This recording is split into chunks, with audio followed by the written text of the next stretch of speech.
ಭಾರತದ ಒಂದು ಫೇಸ್ ಖಂಡಿತವಾಗಿಯೂ ಬದಲಾಗಿದೆ ಅಂತ ಕಾಣುತ್ತೆ. ಅದು ಪಾಸಿಟಿವ್ ದೃಷ್ಟಿಯಿಂದ ನಾನು ನೋಡ್ತೀನಿ. ನೀವು ಬರೀ ಎಕನಾಮಿಕ್ ಪಾಲಿಸೀಸ್ ಅಲ್ಲಿ ನೋಡಿದ್ರೆ, in case if you want me to rate him out of 10, ನಾನು 8 ಕೊಡೋಕ್ಕೆ ಇಷ್ಟಪಡ್ತೀನಿ. ಯಾಕೆ ಅಂದ್ರೆ ನೀವು ಆಗ್ಲೇ ಒಂದಷ್ಟು ಕೆಲವು ಅಂಕಿಅಂಶಗಳನ್ನ ತೋರಿಸ್ತಾ ಇದ್ರಿ, ಅದಕ್ಕೆ ಇನ್ನಷ್ಟು ಅಂಕಿಅಂಶಗಳನ್ನ ನಾನು ಸೇರಿಸಿ ಅನಂತರ ಯಾಕೆ 8 ಕೊಟ್ಟೆ ಅಂತ ಹೇಳ್ತೀನಿ. ಈಗ GDP ಫ್ಯಾಕ್ಟರ್ ಕಾಸ್ಟ್ ಅಲ್ಲಿ ಅಳಿತೀವಿ, ಅಂದ್ರೆ ಕಾನ್ಸ್ಟೆಂಟ್ ಪ್ರೈಸ್ ಅಲ್ಲಿ. ನೀವು ತೋರಿಸಿದ್ದು ಕರೆಂಟ್ ಪ್ರೈಸಸ್ ಅಲ್ಲಿ ತೋರಿಸ್ತಾ ಇದ್ರಿ. ನಾವು ಹಣದುಬ್ಬರವನ್ನ ಲೆಕ್ಕ ಹಾಕಿ 57 ಲಕ್ಷ ಕೋಟಿ ಇತ್ತು ಅವರು ಅಧಿಕಾರಕ್ಕೆ ಬಂದಾಗ. ಇವತ್ತದು 201 ಲಕ್ಷ ಕೋಟಿಗೆ ಏರಿದೆ. ಅಂದ್ರೆ ಇದು ನಾವು ಹಣದುಬ್ಬರವನ್ನ ಕಳೆದ ನಂತರ ಬೆಳವಣಿಗೆ ಆಗಿರುವಂತದ್ದು. ಹಣದುಬ್ಬರವನ್ನ ಬಿಟ್ರೆ 357 ಲಕ್ಷ ಕೋಟಿ ಆಗುತ್ತೆ. ಈಗ ಪರ್ ಕ್ಯಾಪಿಟಾ ಏನು ಜನಕ್ಕೆ ನಾವು ಒಟ್ಟು ಆದಾಯ ನಮ್ಗೆ ಏನ್ ಬರುತ್ತೆ ಅಂದ್ರೆ ರಾಷ್ಟ್ರೀಯ ಆದಾಯದಲ್ಲಿ ಒಟ್ಟು ಪಾಪ್ಯುಲೇಷನ್ ಅನ್ನ ಭಾಗಿಸಿದ್ರೆ ಏನ್ ಬರುತ್ತೆ, ಅದು ಅವತ್ತು 39,904 ರೂಪಾಯಿ ಇತ್ತು. ಇವತ್ತು 1,21,968 ರೂಪಾಯಿ ಇದೆ. ಅಗೇನ್ ಅದು ಹಣದುಬ್ಬರವನ್ನ ಕಳೆದು. ಒಂದ್ ವೇಳೆ ಇಲ್ಲ ಕರೆಂಟ್ ಪ್ರೈಸಸ್ ಅಲ್ಲಿ ಎಷ್ಟು ಅಂತಂದ್ರೆ 2,19,575 ರೂಪಾಯಿ ಆಗುತ್ತೆ. ಇನ್ನು ಗ್ರಾಸ್ ಕ್ಯಾಪಿಟಲ್ ಫಾರ್ಮೇಶನ್ ತುಂಬಾ ಮುಖ್ಯ ಅದು, ಯಾಕಂದ್ರೆ ಬಂಡವಾಳ ನಿರ್ಮಾಣಕ್ಕೆ ಅವತ್ತು ಅದು 34% ಇತ್ತು, ಇವತ್ತು 34.4% ಇದೆ GDPಗೆ ನಾನು ಹೇಳ್ತಾ ಇದ್ದೀನಿ. ಆಮೇಲೆ ನಮ್ಗೆ ಏನ್ ಲಭ್ಯತೆ ಇದೆ, ನಮ್ಗೆ ಸೀರಿಯಲ್ಸ್ ಎಷ್ಟು ಸಿಗುತ್ತೆ ಪ್ರತಿಯೊಬ್ಬರಿಗೂ, ಅಂದಾಜು ದೇಶದಲ್ಲಿ ಬೆಳೆದಿರುವಂತ ಸೀರಿಯಲ್ಸ್ ನ ಪ್ರತಿಯೊಬ್ಬರಿಗೂ ಹಂಚಿದ್ರೆ ಆವರೇಜ್ ಎಷ್ಟು ಬರುತ್ತೆ ಅಂತಂದ್ರೆ, ಅವತ್ತು ಪ್ರತಿಯೊಬ್ಬರಿಗೂ ಹಂಚಿದ್ರೆ ಆವರೇಜ್ ಎಷ್ಟು ಬರುತ್ತೆ ಅಂತಂದ್ರೆ ಅವತ್ತು 468.9 ಗ್ರಾಮ್ಗಳಿತ್ತು.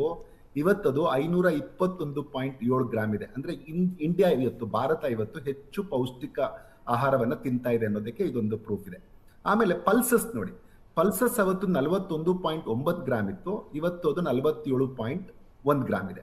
ಈಗ ಒಟ್ಟಾರೆ ನೀವು ಎಷ್ಟು ಆಹಾರ ಧಾನ್ಯಗಳನ್ನ ಅವತ್ತು ಬೆಳೀತಾ ಇದ್ವಿ ನಾವು, 244.4 ಮಿಲಿಯನ್ ಟನ್ಸ್ ಇತ್ತು, ಇವತ್ತು 357.7 ಮಿಲಿಯನ್ ಟನ್ಸ್ ಆಗಿದೆ. ಸೊ ಇವಾಗ ಹಂಗಂದ್ರೆ ಈಡಿಬಲ್ ಆಯಿಲ್ ಇವಾಗ್ಲೂ ಯಾಕೆ ನಾವು ಆಮದು ಮಾಡ್ಕೊಳ್ತಾ ಇದೀವಿ ಅನ್ನೋ ಪ್ರಶ್ನೆ ಸಹಜವಾಗಿ ಬಂದ್ಬಿಡುತ್ತೆ. ಅವತ್ತು 15.8 kg ನಾವು ಪ್ರತಿಯೊಬ್ಬರಿಗೂ ಪರ್ ಕ್ಯಾಪಿಟಾ ಕನ್ಸಂಪ್ಷನ್ ಇತ್ತು, ಅವೈಲಬಿಲಿಟಿ ಇತ್ತು. ಇವತ್ತದು 22.7 kg ಆಗಿದೆ. ಅಂದ್ರೆ ಜನಸಂಖ್ಯೆನೂ ಹೆಚ್ಚಾಗ್ತಿದೆ, ಅದರ ಜೊತೆಗೆ ಲಭ್ಯತೆ ಸ್ವಲ್ಪ ಕನ್ಸಂಪ್ಷನ್ ಜಾಸ್ತಿ ಆಗಿದೆ. ಆಮೇಲೆ ಮೇಜರ್ ಲೈಫ್ ಸ್ಟಾಕ್, ಈಗ ನೀವು ಹಾಲು ಉತ್ಪಾದನೆ ಏನಾಗಿದೆ, 132.4 ಮಿಲಿಯನ್ ಟನ್ ಅವತ್ತಿತ್ತು, ಇವತ್ತು 247.9 ಮಿಲಿಯನ್ ಟನ್ ಆಗಿದೆ. ಇನ್ನು ನೀವು ಮೊಟ್ಟೆಗಳ ಉತ್ಪಾದನೆಯನ್ನು ನೋಡಿದ್ರೆ 69,730 ಮಿಲಿಯನ್ ಮೊಟ್ಟೆಗಳು ಅವತ್ತಿತ್ತು, ಇವತ್ತು 1,49,000 ಮಿಲಿಯನ್ ಮೊಟ್ಟೆಗಳು ಭಾರತದಲ್ಲಿ ತಯಾರಿಸ್ತಾ ಇದ್ದಾರೆ. ಅಂದ್ರೆ ಹಾಗೇನೆ ಅದು ಇನ್ನೂ ಜಾಸ್ತಿ ಆಗ್ತಾ ಇತ್ತು. ನಮ್ಮ ರೂಪಾಯಿಯ ಸ್ಲೈಡ್ ಏನಾದ್ರೂ ಆಗಿಲ್ದೇ ಇದ್ದಿದ್ರೆ ಇವತ್ತು ಅದು 5 ಟ್ರಿಲಿಯನ್ ಆರ್ಥಿಕತೆ ಆಗಿರ್ತಾ ಇತ್ತು. ಇನ್ನು ಮುಖ್ಯವಾದದ್ದು ಇನ್ನೊಂದು ಹೇಳಲೇಬೇಕು ನಾನು, ಬಡತನದ ಎಷ್ಟು ಬಡತನ ಕಡಿಮೆ ಆಗಿದೆ ಅಂತ ನೀವು ವರ್ಲ್ಡ್ ಬ್ಯಾಂಕ್ ಅಂಕಿ ಅಂಶಗಳನ್ನೇ ತೆಗೆದುಕೊಂಡು ನೋಡೋದಾದ್ರೆ, ಈಗ ನಮ್ಮಲ್ಲಿ ಕೇವಲ ಇವನ್ $3 ಪರ್ ಡೇ ಆದ್ರೇನು ಕೇವಲ 5.3% ಜನ ಮಾತ್ರ ಭಾರತದಲ್ಲಿ ಬಡವರಾಗ್ತಾರೆ.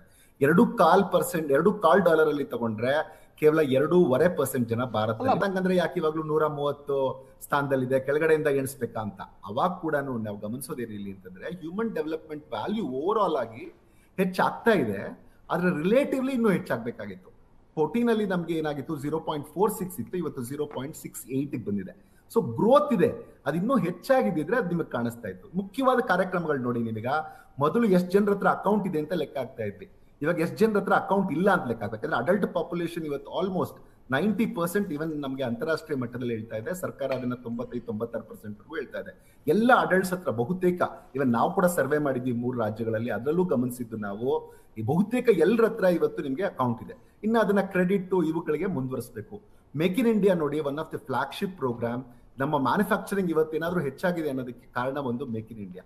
ಇನ್ನು ಡಿಜಿಟಲ್ ಇಂಡಿಯಾ ನೀವು ನೋಡಿದ್ರೆ ಅದನ್ನ ಎಲ್ಲಿ ನಾವು ಕಣ್ಣು ತೆರೆದು ದಾರಿಲಿ ಹೋದ್ರೆ ಸಾಕು ನಮ್ಗೆ ಡಿಜಿಟಲ್ ಇಂಡಿಯಾ ಎಷ್ಟು ಮಟ್ಟಿಗೆ ಎನೇಬಲ್ ಆಗಿದೆ ಅನ್ನುವಂಥದ್ದು ಪ್ರತಿಯೊಂದರಲ್ಲೂ. ನಿಮ್ಗೆ ಡಿಜಿಟಲ್ ಎಜುಕೇಶನ್ ಇರ್ಬೋದು, ಡಿಜಿಟಲ್ ಪೇಮೆಂಟ್ಸ್ ಇರ್ಬೋದು, ಪ್ರತಿಯೊಂದು ಮತ್ತೆ ಇನ್ಇಕ್ವಾಲಿಟಿ ಕಡಿಮೆ ಆಗಿದ್ರೆ 10/10 ಹೇಳ್ತಾ ಇದ್ದೆ.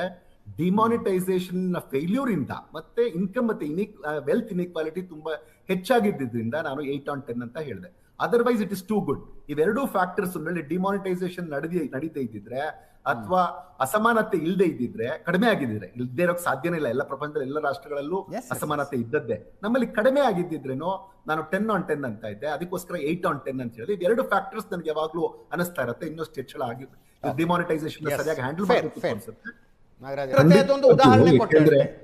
ಮುಂಚೆ ಎಲ್ಲ ನಾವು ನಾನ್ ಅಲೈನ್ಮೆಂಟ್ ಅಂತ ಹೇಳ್ಕೊಂಡು ನಾವು ಏನ್ ಮಾಡ್ತೀವಿ, ಇವನ್ ಬಾರ್ಡರ್ಸ್ ಅಲ್ಲಿ ರೋಡ್ಸ್ ಡೆವಲಪ್ ಮಾಡಿರ್ಲಿಲ್ಲ, ಬಾರ್ಡರ್ಸ್ ಅಲ್ಲಿ ನಾವು ಪೋರ್ಟ್ಸ್ ನ ಡೆವಲಪ್ ಮಾಡಿರ್ಲಿಲ್ಲ, ಏರ್ಪೋರ್ಟ್ ಆಗ್ಲಿ ಈವನ್ ರೋಡ್ಸ್ ನ ಡೆವಲಪ್ ಮಾಡಿರಲ್ಲ. ಕಚ್ಚಾ ರೋಡ್ ಇದ್ರೆ ಒಂದ್ ವೇಳೆ ಅವ್ರು ನಮ್ಮ ಮೇಲೆ ದಾಳಿ ಮಾಡಿದ್ರೆ ಆಗ ಅವ್ರಿಗೆ ಈ ರೋಡ್ ಉಪಯೋಗಿಸ್ಕೊಂಡ್ಬಿಡ್ತಾರೆ, ನಮ್ ರೋಡ್ ಉಪಯೋಗಿಸ್ಕೊಂಡ್ಬಿಡ್ತಾರೆ ಅಂತ ಪಾರ್ಲಿಮೆಂಟ್ ಅಲ್ಲಿ ನಿಂತ್ಕೊಂಡು ಉತ್ತರ ಹೇಳಿದ್ರು ಸರ್. I still remember.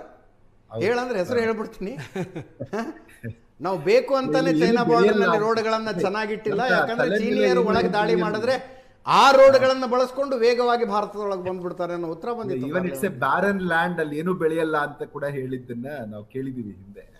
ಆದ್ರೆ ಇವಾಗ ಆ ತರದೊಂದು ನೀವು ಹೇಳಿದಂಗೆ ಪ್ಯಾರಡೈಮ್ ಶಿಫ್ಟ್ ಎಲ್ಲದರಲ್ಲೂ ಆಗಿದೆ. ನೀವು ನೋಡಿದ್ರೆ ಒಂದು ಡಿಫೆನ್ಸ್ ಅಲ್ಲಿ ಆಗಿರ್ಬೋದು, ಇವನ್ ಇಂಪ್ಲಿಮೆಂಟೇಷನ್, ನಿಮ್ಗೆ ಯಾವುದೇ ಎಕನಾಮಿಕ್ ಎಲ್ಲಿ ಚೇಂಜ್ ಕಾಣುತ್ತೆ ನನಗೆ, ಪ್ರೀವಿಯಸ್ ಗವರ್ಮೆಂಟ್ ಅವ್ರ ಫೌಂಡೇಶನ್ ಹಾಕ್ಲಿಲ್ವಾ, 100% ಹಾಕಿದ್ರು.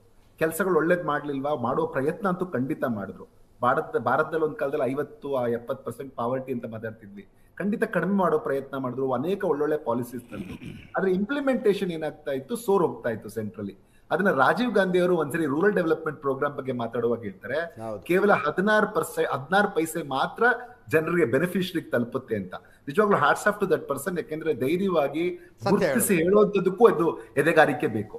ಆದ್ರೆ ಇವತ್ತು ನೋಡಿ, ನೀವು DBT ಮಾಡಿದ ಮೇಲೆ ಏನಾಗಿದೆ ಅಂತಂದ್ರೆ 7,000 ಕೋಟಿ 2014ರಲ್ಲಿ DBT ಮೂಲಕ ಟ್ರಾನ್ಸ್ಫರ್ ಮಾಡ್ತಾರೆ. ಇವತ್ತಾಗಿದೆ ಅಂತಂದ್ರೆ 7,000 ಕೋಟಿ 2014ರಲ್ಲಿ DBT ಮೂಲಕ ಟ್ರಾನ್ಸ್ಫರ್ ಮಾಡ್ತಾರೆ.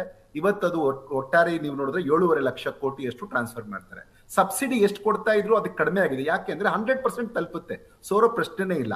ಟೆಕ್ನಾಲಜಿಯ ಕಾರಣಕ್ಕಾಗಿದ್ದಲ್ವಾ?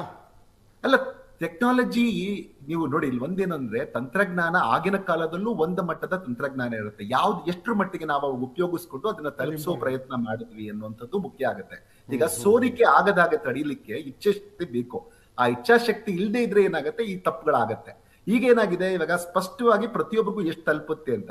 ಮೊದ್ಲು 16% ಸಬ್ಸಿಡಿ ಕೊಡ್ತಾ ಇದ್ವಿ, ಈಗ ಅದನ್ನ ಅದಕ್ಕಿನ್ನೂ ಜಾಸ್ತಿ ಜನಕ್ಕೆ ಕೊಡ್ತಾ ಇದೀವಿ, 9% ಅಲ್ಲಿ ಕೊಡ್ತಾ ಇದೀವಿ. ಅಂದ್ರೆ 9% ಸಬ್ಸಿಡಿಯಲ್ಲಿ ಈಗ ನಾವು ಮೊದಲಿಗಿಂತ ಹೆಚ್ಚಿನ ಜನಕ್ಕೆ ತಲುಪಬಹುದು ಭಾರತ ಸರ್ಕಾರ ಅಂತಂದ್ರೆ ಅದಕ್ಕೆ ಉಪಯೋಗಿಸುತ್ತಿರುವ ತಂತ್ರಜ್ಞಾನನೂ ಕಾರಣ, ಇಚ್ಛಾಶಕ್ತಿಯ ಮೇಲ್ ಕಾರಣ ಅಂತ ನಾನು ಅನ್ಕೊಳ್ಳೋದು. ಹಾಗೇನೆ ಈಗ ರೈಲ್ವೇಸ್ ಇರ್ಬೋದು, ರೋಡ್ವೇಸ್ ಇರ್ಬೋದು, ಈವನ್ ಬ್ಯಾಂಕ್ ಅಕೌಂಟ್ ಸ್ಪ್ರೆಡ್ ಇರ್ಬೋದು, ಅವಾಗ್ಲೂ ತಂತ್ರಜ್ಞಾನ ಎಲ್ಲ ಇತ್ತು.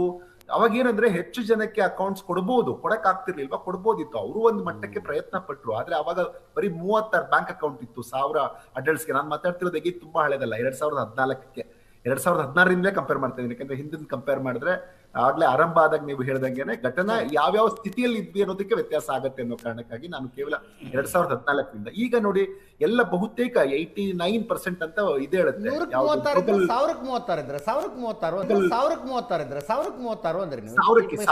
ನಾನು ಹೇಳ್ತಾ ಇರೋದು 1036 ಬ್ಯಾಂಕ್ ಅಕೌಂಟ್ಸ್ ಇತ್ತು ನಮ್ಮಲ್ಲಿ ಅವಾಗ. ಈಗ ನಿಮ್ಗೆ 90% ಅಕೌಂಟ್ಸ್ ಇದೆ. ಈಗ ಈ ಮಟ್ಟಕ್ಕೆ ಬೆಳವಣಿಗೆ ಆಗಿದೆ ಅಂತಂದ್ರೆ ಇದನ್ನ ನಾನು ಹೇಳ್ತಿಲ್ಲ, ಗ್ಲೋಬಲ್ ಫಿನ್ ಇಂಡೆಕ್ಸ್ ಡೇಟಾ ಇದೆ ತಗೊಂಡು ಹೇಳ್ತಾ ಇದ್ದೀನಿ. ಇವನ್ NPA ನೋಡಿ, NPA ತುಂಬಾ ಕಡಿಮೆ. ಈಗ NPA ಬಗ್ಗೆ ಮಾತಾಡುವಾಗ ಅವಾಗ ನಮ್ಗೆ ಏನಂದ್ರೆ 2.51 ಲಕ್ಷ ಕೋಟಿ ಮೋದಿಜಿ ಅವರು ಅಧಿಕಾರ ವಹಿಸ್ಕೊಂಡಾಗ, ಈಗ ಅದು ಕೇವಲ ಅವಾಗ 4.1% ಅಷ್ಟು ನಮ್ಗೆ ಕಾಣಿಸ್ತಾ ಇತ್ತು. ಇವಾಗ ಅದು ಲೆಸ್ ದೆನ್ 2% ಬಂದಿದೆ NPA. ಅಂದ್ರೆ ಸ್ಟ್ರಿಕ್ಟ್ ಎನ್ಫೋರ್ಸ್ಮೆಂಟ್ ಆಗ್ತಾ ಇದೆ, ಇನ್ಸಾಲ್ವೆನ್ಸಿ ಅಂಡ್ ಬ್ಯಾಂಕ್ರಪ್ಸಿ ಕೋಡ್ ಬಂದಿದೆ. ಈ ತರದ ಅನೇಕ ಕಾರ್ಯಕ್ರಮಗಳಿಂದ ಯಶಸ್ವಿಯಾಗಿ